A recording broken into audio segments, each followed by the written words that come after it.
بسم اللہ والصلاۃ والسلام علی رسول اللہ وبعد. محترم ناظرین، السلام علیکم ورحمۃ اللہ وبرکاتہ. رمضان صدقات و خیرات اور ہمدردی کا مہینہ ہے. اللہ کے رسول صلی اللہ علیہ وسلم عام دنوں میں بہت زیادہ سخی تھے، لیکن رمضان کے مہینے میں آپ کی سخاوت اور بڑھ جایا کرتی تھی. اس لیے ہمیں بھی چاہیے کہ رمضان میں زیادہ سے زیادہ صدقات و خیرات کا اہتمام کریں. اور یاد رکھیں، ہمارے حبیب نے یہ گارنٹی دی ہے، ما نقصت صدقۃ من مال، صدقہ کی وجہ سے مال میں کمی نہیں آتی، بلکہ اس کے بدلے ایک کا 2 نہیں، ایک کا 100 نہیں، ایک کا 300 نہیں، ایک کا 500 نہیں، بلکہ 700 گنا تک ثواب ملتا ہے. اللہ تعالیٰ نے سورہ بقرہ آیت نمبر 261 میں بیان فرمایا، مثل الذین ينفقون اموالهم فی سبیل اللہ کمثل حبۃ انبتت 7 سنابل فی کل سنبلۃ 100 حبۃ واللہ یضاعف لمن یشاء واللہ واسع علیم.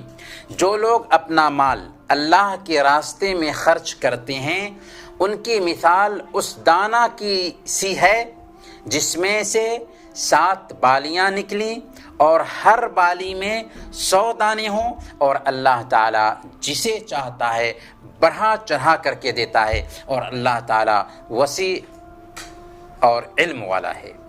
اس سے پتہ کیا چلا کہ ایک دانے کا ثواب 700 دانے کے برابر ہے. ایک دانہ خرچ کریں اور 700 دانہ خرچ کرنے کا ثواب پائیں. 1 روپیہ خرچ کریں اور 700 روپیہ خرچ کرنے کا ثواب پائیں. اس سے بڑھ کر آپ سوچئے اور غور کیجئے کہ نفع کا سودا اور کہاں ہو سکتا ہے. بخاری اور مسلم کی روایت ہے، اللہ کے نبی صلی اللہ علیہ وسلم نے ارشاد فرمایا کہ جب کوئی بندہ پاک مال سے 1 کھجور کے برابر بھی صدقہ کرتا ہے، اور اللہ تعالیٰ تو پاک مال کو ہی قبول کرتا ہے، تو اللہ تعالیٰ اس کو یعنی اس صدقے کو اپنے دائیں ہاتھ میں لے لیتا ہے اور اسے بڑھاتا رہتا ہے، اس میں اضافہ فرماتا رہتا ہے. جس طرح تم میں سے ایک آدمی اپنے بچڑے کو پالتا پوستا اور اس کی پرورش کرتا ہے، یہاں تک کہ وہی کھجور کے دانہ کے برابر صدقہ پہاڑ کے برابر ہو جاتا ہے. سبحان اللہ، کھجور کے برابر صدقہ کیا، لیکن بڑھتے بڑھتے وہی صدقہ پہاڑ کے برابر ہو گیا. کتنا اجر و ثواب ہے صدقہ اور خیرات کرنے کا.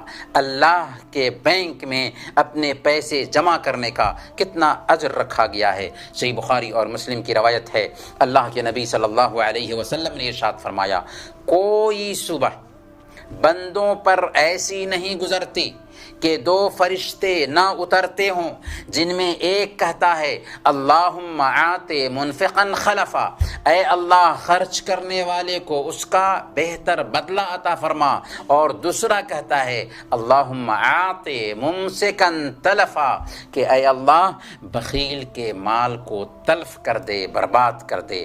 پتہ یہ چلا کہ خرچ کرنے والوں کو جہاں بشارتیں ملتی ہیں، وہیں بخیلی کرنے والوں کے لیے بہت بڑا خسارہ، گھاٹا اور نقصان ہے. تو کیا ہم اللہ کے کھاتے میں اپنی رقم ڈالنے کے لیے تیار ہیں؟ اللہ تعالی ہم سب کو اس کی توفیق عطا فرمائے. وصلی اللہ علی نبینا محمد وعلی آلہ وصحبہ اجمعین.